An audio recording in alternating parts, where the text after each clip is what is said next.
Corning from Edison's bulb to iPhone glass. Picture this. It's January 2007, and Steve Jobs is about to unveil the iPhone to the world. But there's a problem. The prototype in his pocket has a plastic screen that scratches every time his keys brush against it. Within weeks, Jobs will board a plane to upstate New York. Not to Silicon Valley, not to Shenzhen, but to Corning, a small city of 10,000 people named after a glass company that's been there since 1868. This pilgrimage to secure glass for the iPhone screen would transform both companies and cement a partnership that defines modern technology. Today, Corning Incorporated, NYSE, GLW, stands as a $13.1 billion materials science powerhouse, generating $13.1 billion in GAAP sales and $1.25 billion in free cash flow for 2024, numbers that would have seemed impossible when Amory Houghton Sr. was struggling to keep his glass factory afloat in the 1850s.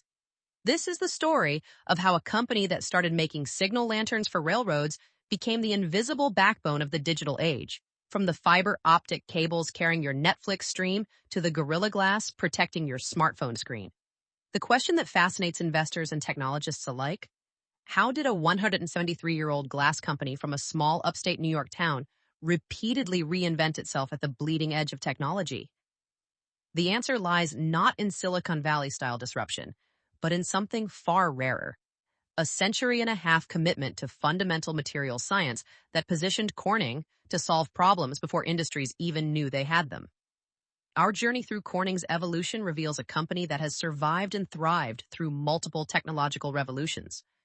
From Edison's light bulb to television tubes, from Pyrex cookware to the mirrors of space telescopes, from failed automotive windshields to the triumph of smartphone screens.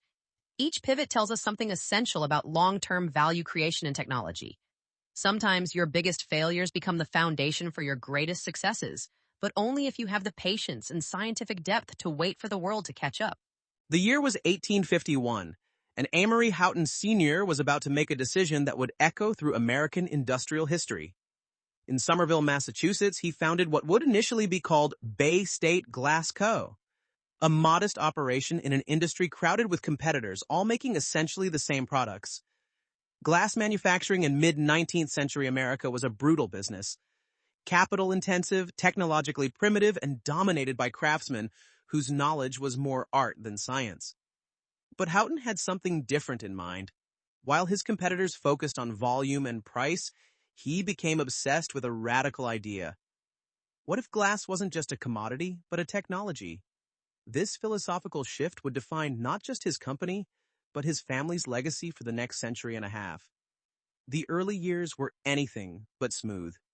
By 1868, after struggling to differentiate in the crowded Massachusetts market, Houghton made a bold move that would have seemed insane to his Boston peers. He relocated the entire operation to a small town in western New York State called Corning, lured by better access to coal, essential for glass furnaces, and canal transportation. The town of barely 5,000 people would lend its name to the company, creating one of American industry's most enduring geographic associations. What made the Houghtons different wasn't just their business acumen, it was their almost religious belief in the power of scientific research. At a time when most American manufacturers relied on European innovations or traditional craftsmanship, the Houghtons decided that deep understanding of glass chemistry and physics would be their competitive moat. They weren't just making glass, they were studying it at a molecular level, asking questions their competitors never thought to ask. Why does glass break?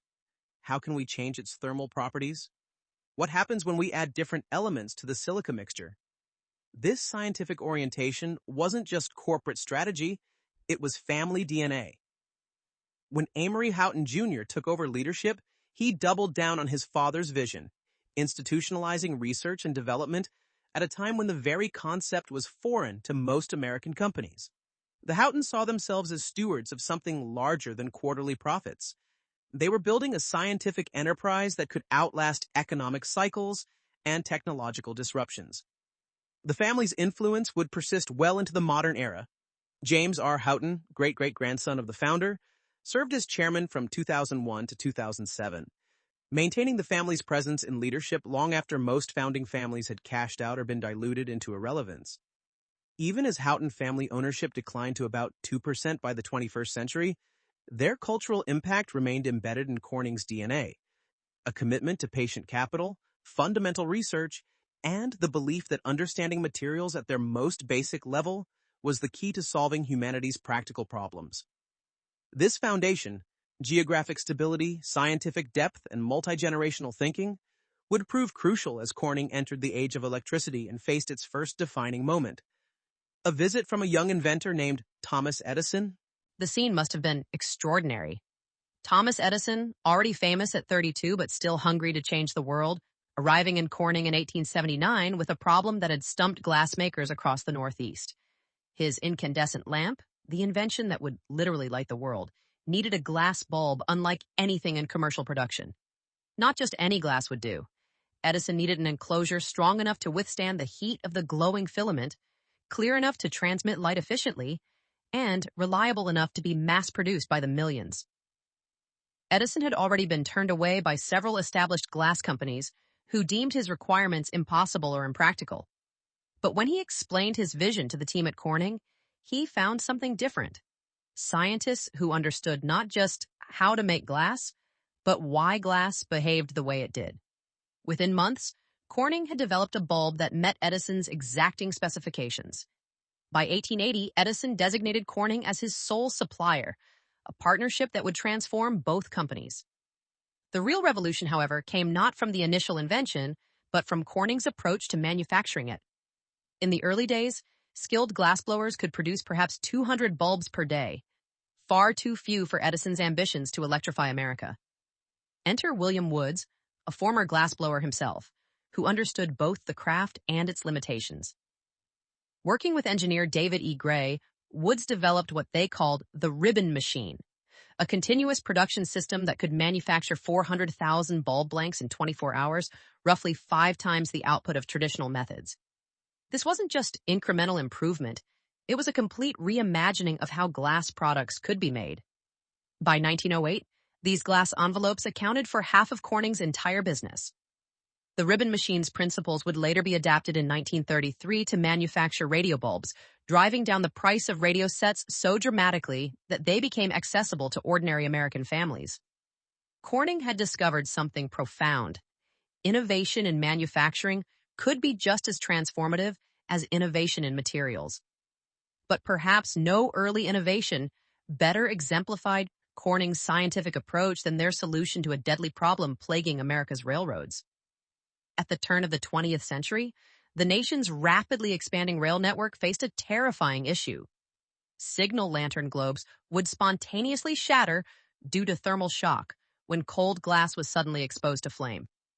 These failures weren't just inconvenient. They caused devastating accidents as trains missed critical signals in the dark.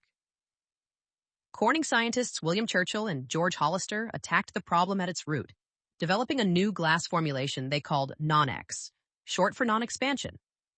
By carefully adjusting the glass's chemical composition, they created a material that could withstand dramatic temperature swings without cracking. But non-X offered another unexpected benefit. Its optical properties made signals visible at much greater distances than conventional glass. The impact was immediate and dramatic. Railroad accidents plummeted as non-X lanterns became the industry standard. For Corning, it was validation of their fundamental approach.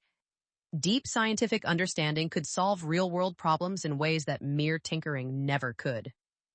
The non-X formula would also prove to be a stepping stone to even greater innovations, laying the groundwork for heat-resistant glass products that would define Corning's consumer business for decades to come. These early successes established a pattern that would repeat throughout Corning's history. Identify a critical technical challenge, apply fundamental science to understand it, then engineer a solution that not only solved the immediate problem but opened entirely new markets. As the company entered the 20th century, this approach would be formalized in a way that would transform American industrial research. In 1908, Dr. Eugene Sullivan stepped off a train in Corning with a mandate that would reshape American industry. Establish one of the nation's first corporate research laboratories. Fresh from his academic training, Sullivan brought a radical proposition that a glass company should employ PhD scientists to conduct fundamental research, not just solve immediate production problems. This was heresy in an era when most American companies viewed research as an expensive luxury, if they considered it at all. Sullivan's arrival marked a philosophical turning point. Under his leadership, Corning didn't just make glass products, it became, in his words, synonymous with glass research. The laboratory he built wasn't tucked away in some corner of the factory. It was given prominent space and resources, a signal to employees and competitors alike that science was now central to Corning's identity. The impact of this scientific foundation extended far beyond product development. It created a culture where failure was not just tolerated, but expected as part of the discovery process. Scientists were encouraged to pursue seemingly impractical questions. What happens to glass at extreme temperatures? How do different wavelengths of light interact with various glass compositions? These investigations might not pay off for years or even decades, but Corning's leadership understood that fundamental knowledge was the seedbed of revolutionary applications. This commitment to research required enormous patience from investors and management alike. Today, Corning invests about 10% of revenue in research and development, a staggering commitment for a materials company. The company has even allocated $300 million towards further expansion of its Sullivan Park research facility near headquarters, named after the pioneering scientist who started it all. The research laboratory became Corning's secret weapon in an increasingly competitive global marketplace. While competitors could copy products, they couldn't replicate decades of accumulated scientific knowledge or the culture that produced it. This advantage would prove crucial during World War II and the subsequent explosion of science-based innovation that followed. The strategy Sullivan championed, what management would later call research for both disruptive and on-demand product innovation, created a unique dynamic. Corning scientists weren't just responding to customer requests, they were investigating phenomena that customers didn't even know were possible. This anticipatory research would repeatedly position Corning to solve problems just as industries discovered they had them. The laboratory also fostered a distinctive corporate culture. Scientists were encouraged to collaborate across disciplines, breaking down the silos that plagued many industrial organizations. A researcher working on optical properties might share insights with someone investigating chemical durability, leading to unexpected breakthroughs. This cross-pollination of ideas would become especially valuable as Corning's markets diversified and technologies converged. Perhaps most importantly, the research laboratory gave Corning the confidence to make long-term bets that would have terrified companies focused on quarterly earnings.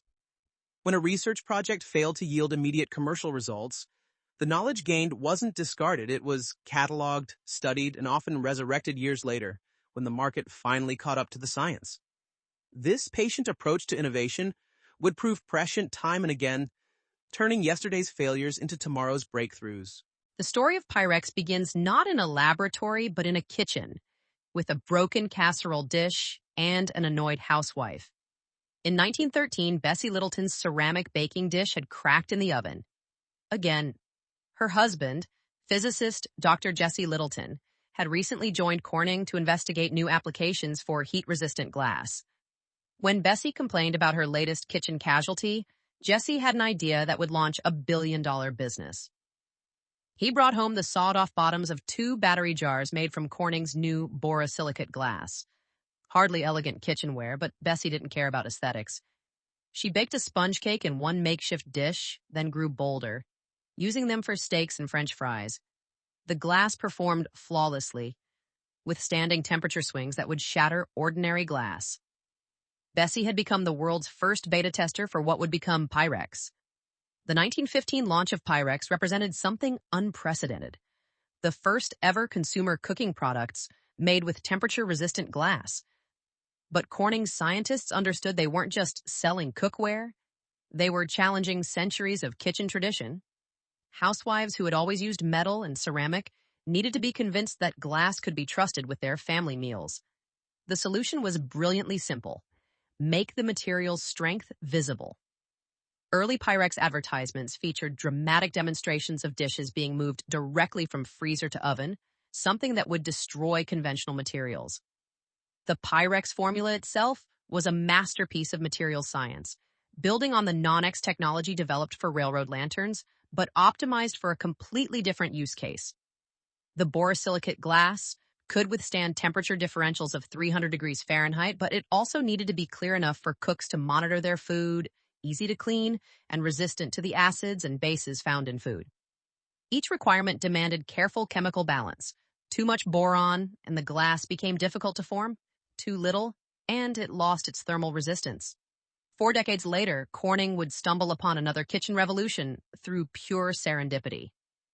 In 1953, Dr. Donald Stuckey was heating a piece of photosensitive glass when his furnace malfunctioned, soaring to 900 degrees Celsius instead of the intended 600.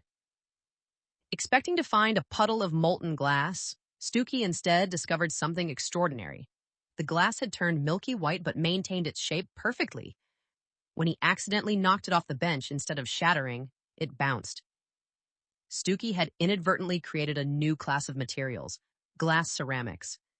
The extreme heat had caused the glass to partially crystallize, creating a material with the formability of glass but the toughness of ceramics. This accidental discovery would become Corningware, launched in 1958 as a revolutionary cookware line that could go from freezer to oven to table without breaking. The material was so remarkably strong that it attracted attention far beyond kitchens. The military adopted it for guided missile nose cones that needed to withstand extreme thermal and mechanical stress. NASA incorporated glass ceramic technology into the space shuttle, using it for specialized nuts and bolts that could maintain their integrity in the extreme conditions of spaceflight. The same material that helped suburban families serve casseroles was protecting spacecraft during re-entry. But success in consumer markets brought its own challenges. By the 1990s, Pyrex and Corningware had become so successful that they were household names, yet they were also mature businesses in a company increasingly focused on high-tech applications. In 1998, Corning made the difficult decision to divest its consumer products division, selling the Corning Consumer Products Company, later Corel Brands, to Borden. The Pyrex and Corningware brands would live on under new ownership, but Corning itself was moving toward a different destiny. The consumer products era taught Corning invaluable lessons about mass production, brand building, and the importance of understanding end-user needs, capabilities that would prove crucial as the company pivoted toward more technical markets. More importantly, it demonstrated that revolutionary materials could create entirely new product categories, transforming not just what people bought, but how they lived. In 1932, George Ellery Hale arrived at Corning with an audacious request that would push the company into the realm of big science. The celebrated astronomer needed a 200-inch telescope mirror for his Palomar Observatory project, a piece of glass so large it would dwarf anything previously attempted. A prior effort using fused quartz had failed spectacularly, leaving Hale desperate for a solution. The challenge wasn't just size. The mirror needed to maintain perfect optical properties across temperature variations that could distort images of distant galaxies. Corning's first attempt was a humbling failure. The massive glass disc emerged from the mold with voids and imperfections that made it useless for astronomical purposes. But failure at Corning was always a teacher. Engineers studied every flaw, redesigned their casting process, and tried again. The second attempt began in 1934, with molten glass carefully poured into a mold under precisely controlled conditions. Then came the waiting, an entire year of controlled cooling, with the glass dropping in temperature by mere fractions of a degree each day to prevent stress fractures. The journey of this 20-ton disc from Corning to California became a national sensation. Transported by rail in a specially designed car, the mirror blank drew crowds at every stop, with newspapers breathlessly covering its progress. The cross-country journey nearly ended in disaster when floods threatened the storage facility, but the precious cargo survived. After years of grinding and polishing at Caltech, the completed mirror was installed in 1948, creating what would remain the world's most powerful telescope for decades. The Hale telescope didn't just advance astronomy, it revolutionized our understanding of the universe. The 200-inch mirror helped astronomers determine that the universe consisted of billions of galaxies, not just our own Milky Way. Edwin Hubble used it to refine his measurements of cosmic expansion. For Corning, it was proof that their glass could enable humanity's biggest scientific ambitions. The first failed blank found a permanent home in Corning's Museum of Glass, a monument to the company's willingness to attempt the impossible. As America entered the television age in the 1950s, Corning found another massive market for specialized glass. The company developed the glass envelopes for cathode ray tubes, CRTs, the technology at the heart of every television set. This wasn't simple window glass. CRT glass needed to contain X-rays, withstand the vacuum inside the tube, and remain optically clear for decades. By the 1960s, Corning was producing 100% of the world's TV glass, including replacement bulbs, a monopoly built on technical excellence rather than anti-competitive practices. The space race brought new challenges that only Corning could solve. When NASA needed windows for the Mercury spacecraft that could withstand the temperature extremes of space while providing clear visibility for astronauts, they turned to Corning. The company developed specialized heat-resistant windows that would fly on America's first successful manned spaceflight. This began a partnership that would span every American manned space program, from Gemini and Apollo to the Space Shuttle. Each space mission brought unique requirements. Apollo command modules needed windows that could survive re-entry temperatures exceeding 5,000 degrees Fahrenheit. The lunar module required glass that could resist micrometeorite impacts while maintaining optical clarity for navigation. The Space Shuttle's windows had to endure hundreds of thermal cycles as the orbiter moved between Earth's shadow and direct sunlight. Corning solved each challenge, often developing entirely new glass compositions and manufacturing techniques. The television and space programs demonstrated Corning's ability to scale from laboratory innovation to mass production while maintaining exacting quality standards. Producing millions of TV tubes required different capabilities than crafting telescope mirrors, but both drew on the same foundation of materials science excellence. This period established Corning as the go-to partner for any application requiring specialized glass, whether for exploring the cosmos or entertaining families in their living rooms.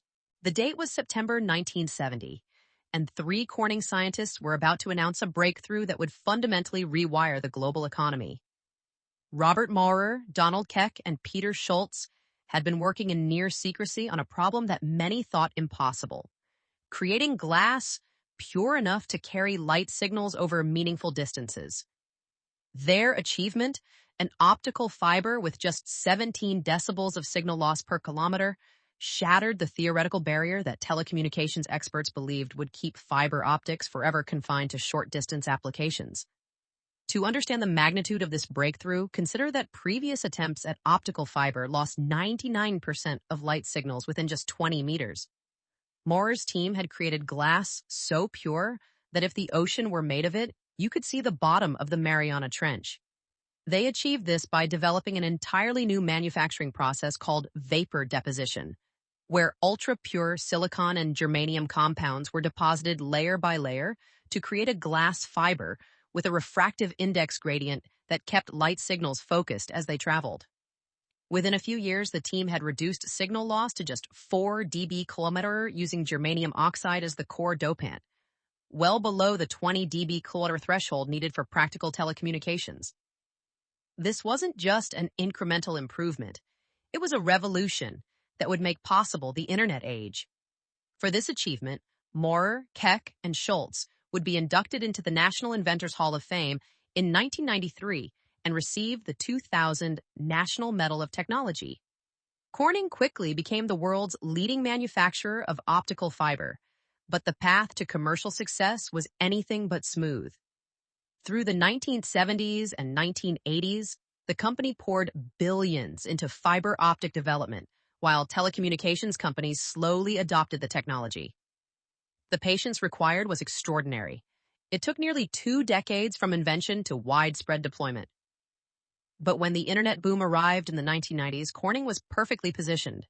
The dot-com era transformed Corning from a diversified materials company into a telecommunications powerhouse. Company profits soared in the late 1990s as demand for bandwidth exploded. Corning expanded aggressively, acquiring telecommunications company Oak Industries and building new plants around the world. The company also entered the photonics market, investing heavily with the intent of becoming the leading provider of complete fiber optic systems, not just the glass fiber itself. Then came the crash. When the dot-com bubble burst in 2000, Corning stock plummeted from over $100 to just $1 per share. The company had built massive capacity just as demand evaporated.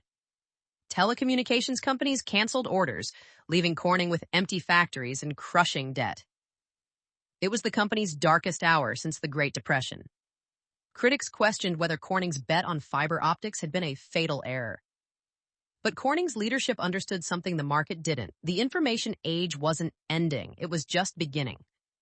They made the painful decision to maintain their fiber optic capabilities, even while closing plants and laying off thousands of workers.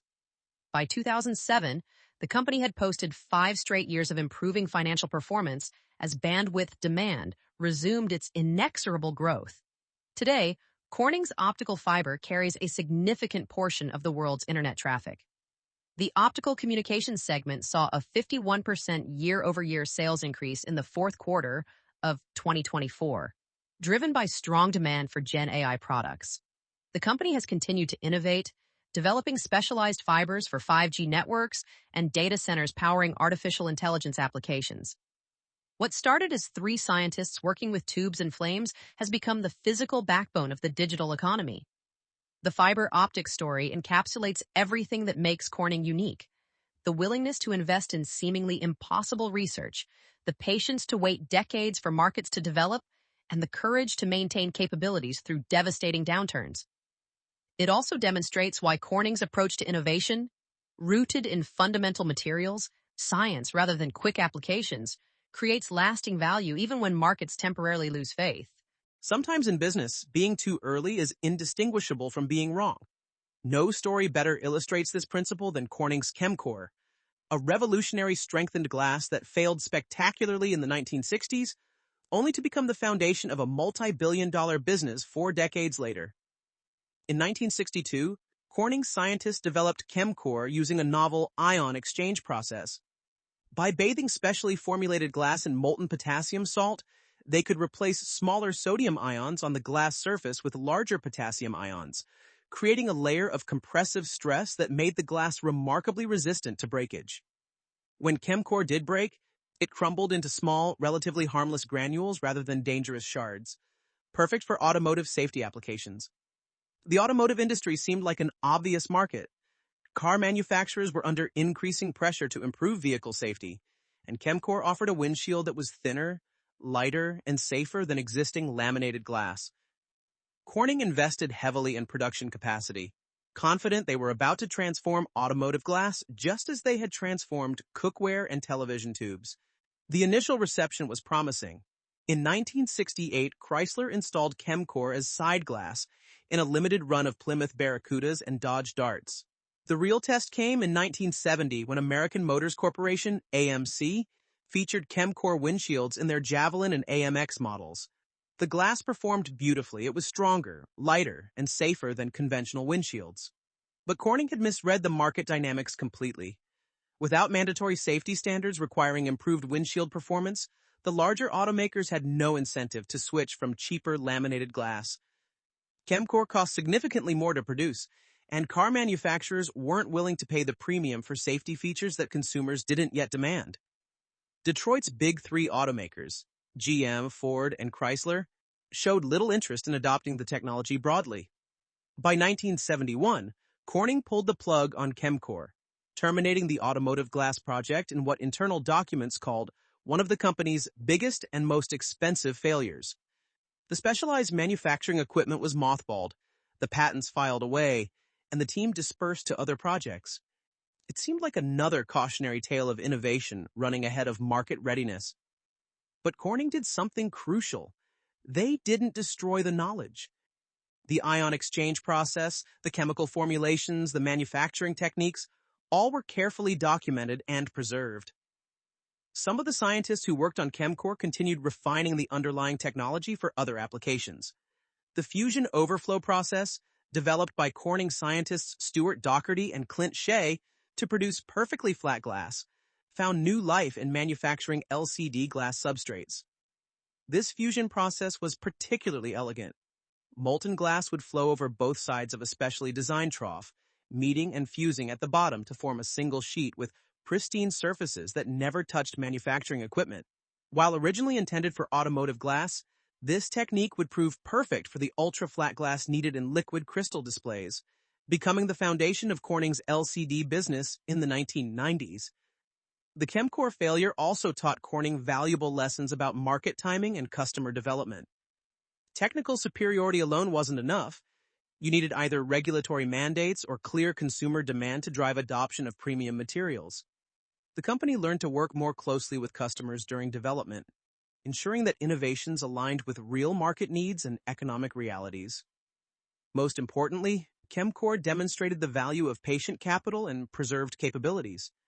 The failed technology would sit dormant for nearly 4 decades before a phone call from Steve Jobs would resurrect it as Gorilla Glass, transforming Chemcore from Corning's biggest failure into one of its greatest successes. The automotive industry's rejection in 1971 had inadvertently preserved the technology for a market that didn't yet exist. Mobile devices that would demand exactly the combination of thinness, strength, and damage resistance that Chemcore offered. The call came in early 2007, and it was typical Steve Jobs. Urgent, demanding, and impossibly ambitious. As Jeff Williams, Apple's COO, would later recount to an audience at Corning's Harrodsburg facility, Jobs had been carrying an iPhone prototype in his pocket when he noticed something unacceptable. The plastic screen had already picked up scratches from his keys. "We need glass," Jobs declared to Williams. When Williams suggested that glass technology might evolve to meet Apple's needs in 3 to 4 years, Jobs cut him off. "No, when it ships in June, it needs to be glass." 4 months to develop, test, and mass produce a glass that didn't exist for a product category that didn't exist. In the corporate world, this wasn't a request. It was insanity. Jobs flew to Corning, New York, to meet CEO Wendell Weeks personally. In Weeks' office, Jobs sketched out his vision for the iPhone and explained his dilemma. He needed glass that was incredibly thin to keep the device sleek, incredibly strong to survive drops and daily abuse, and he needed millions of units by June. Most CEOs would have politely shown Jobs the door, but Weeks began telling him about a project from the 1960s, a strengthened glass called Chemcore that had failed in the automotive market. Jobs was intrigued but impatient. Weeks explained that while they had the basic technology, Corning wasn't set up for mass production. They hadn't made this type of glass in decades. The manufacturing processes would need to be completely rebuilt. Jobs, in what colleagues described as typical fashion, simply refused to accept these limitations. "Don't be afraid," he reportedly told Weeks, looking him directly in the eye. "You can do this. Get your mind around it. You can do this." Then Jobs did something audacious even by his standards. He placed an order for as much Gorilla Glass as Corning could produce, despite the fact that the product didn't exist yet, and Corning had no production lines to make it. John Bain, who would become VP of Corning's Gorilla division, later told reporters that the 6-month deadline was a real challenge. This was corporate understatement at its finest. Normally, Corning needed close to 2 years of R&D to bring any new product to market. They had 4 months. The company made a bet-the-company decision. They would repurpose an LCD glass facility in Harrodsburg, Kentucky, retrofitting it for Gorilla Glass production. The Harrodsburg transformation was nothing short of miraculous. Engineers worked around the clock, modifying equipment designed for one type of glass to produce something completely different. The ion exchange process from the 1960s had to be updated for modern manufacturing speeds. Quality control systems had to be invented on the fly. Workers who had been making LCD glass on Friday were making smartphone glass by Monday. But Corning had advantages that made the impossible merely improbable. First, they had never completely abandoned the Chemcore technology. Scientists had continued refining ion exchange processes for other applications. Second, the company's deep expertise in fusion draw technology from their LCD business could be adapted for the ultra-thin glass Jobs demanded. Third, and perhaps most importantly, Corning had a culture that thrived on seemingly impossible challenges. When the first iPhone launched on June 29, 2007, it featured a cover glass that seemed almost magical to consumers, incredibly thin, yet resistant to scratches, smooth to the touch, yet durable enough to survive daily abuse. The rest of the smartphone industry took notice immediately. Within months, every major manufacturer was scrambling to replace plastic screens with glass. Corning, having solved the production challenges for Apple, was perfectly positioned to capture this exploding market. The numbers tell the story of Gorilla Glass's impact. Since 2007, Corning has delivered 58 square miles of Gorilla Glass, equivalent to covering 28,000 football fields. The product has been designed into more than 8 billion devices from dozens of manufacturers. What started as a rushed project to meet one customer's impossible deadline has become one of Corning's most profitable businesses. The Gorilla Glass story reveals something profound about innovation. Sometimes, breakthrough products aren't about inventing new technology, but about finding the right application for existing knowledge at exactly the right moment. Chemcore failed in 1971 because the market wasn't ready. Gorilla Glass succeeded in 2007 because Steve Jobs created a market that desperately needed exactly what Corning had tried to sell decades earlier. The difference between failure and triumph was patience, preservation of capabilities, and a CEO willing to bet on the impossible when the right opportunity finally arrived. As the digital age matured, Corning found itself at an extraordinary inflection point. Multiple technology trends were converging, each demanding exactly the kind of materials innovation the company had spent 170 years perfecting. The LCD revolution, 5G networks, and artificial intelligence weren't just creating demand for Corning's products. They were validating the company's entire approach to patient, science-based innovation. The LCD glass business exemplifies this perfectly. In the early 2000s, Corning developed Eagle Glass, an ultra-low-density composition that seemed almost impossibly ambitious. Glass so light it could enable massive flat-screen TVs, yet maintaining the resolution needed for high-definition displays.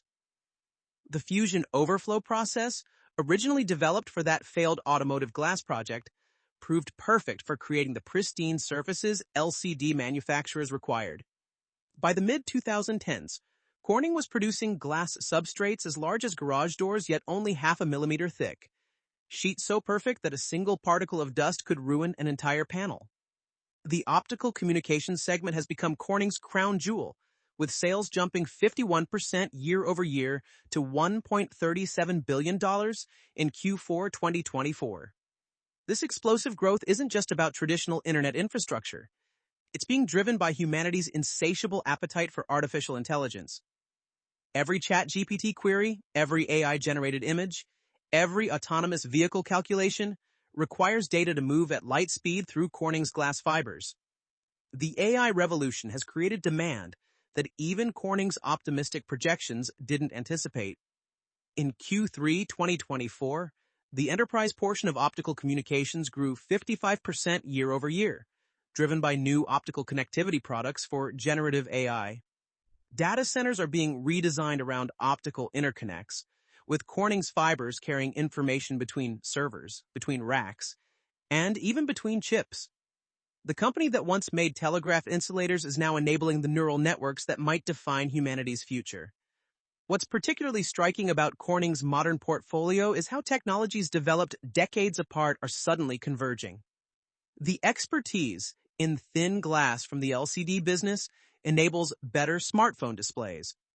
The optical clarity required for telescope mirrors informs the development of augmented reality lenses.